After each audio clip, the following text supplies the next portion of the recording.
because I'd been through the Pentagon right after 9/11. About 10 days after 9/11, I went through the Pentagon and I saw Secretary Rumsfeld and Deputy Secretary Wolfowitz. I went downstairs just to say hello to some of the people on the Joint Staff who used to work for me, and one of the generals called me and he said, "Sir, you got to come in. You got to come in and talk to me a second." I said, "Well, you're too busy." He said, "No." He says, "We've made the decision. We're going to war with Iraq."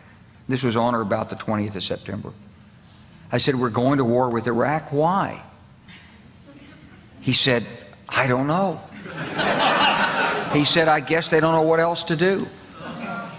So I said, "Well, did they find some information connecting Saddam to Al-Qaeda?" He said, No. He says, "There's nothing new that way. They just made the decision to go to war with Iraq."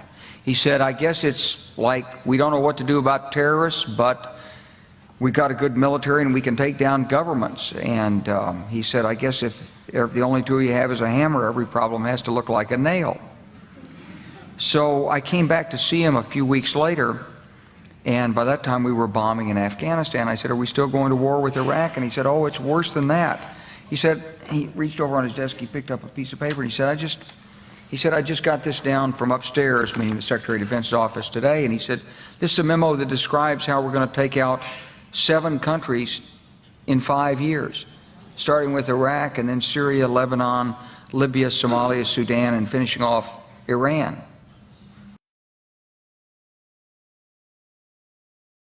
This is a memo that describes how we're going to take out 7 countries in 5 years, starting with Iraq. My fellow citizens, at this hour, American and coalition forces are in the early stages of military operations to disarm Iraq, to free its people, and to defend the world from grave danger.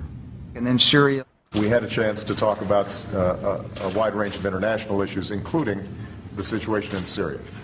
And I have to say that all of us who've been seeing the terrible pictures coming out of Syria and Homs recently recognize it is absolutely imperative for the international community to rally and send a clear message to President Assad that it is time for a transition, it is time for that regime to move on, and it is time to stop the killing of Syrian citizens by their own government. Lebanon. They both had different reasons, the State Department and the White House, for wanting Israel to do it, encouraging them to do it, supporting them. Our Air Force worked very closely with the Israeli Air Force for months before this, not necessarily with a deadline, knowing when it would happen. It was always going to be whenever there was an incident, they would take advantage of an incident. The word I used was fortunate timing.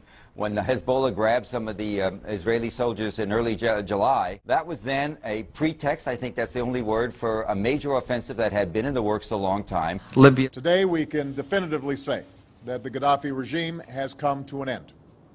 The last major regime strongholds have fallen.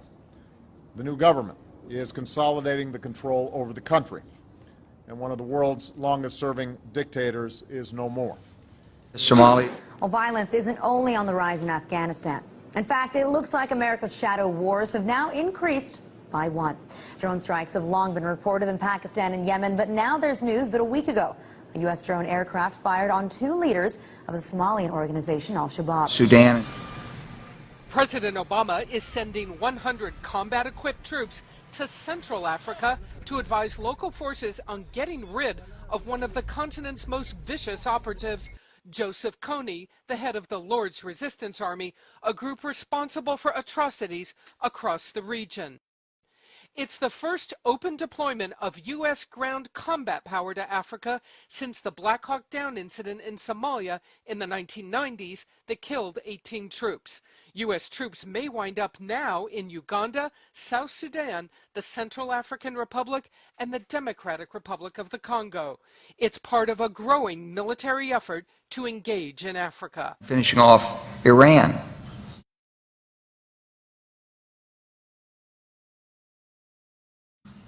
I said, "Is it classified?" He said, "Yes, sir." I said, "Well, don't show it to me." And I saw him a year or so ago, and I said, "You remember that?" He said, "Sir, I didn't show you that memo. I didn't show it to you." I'm sorry, what did you say his name was? I'm not going to give you his name. So go through the countries again. Well, starting with Iraq, then Syria and Lebanon, then Libya, then Somalia and Sudan, and then back to Iran.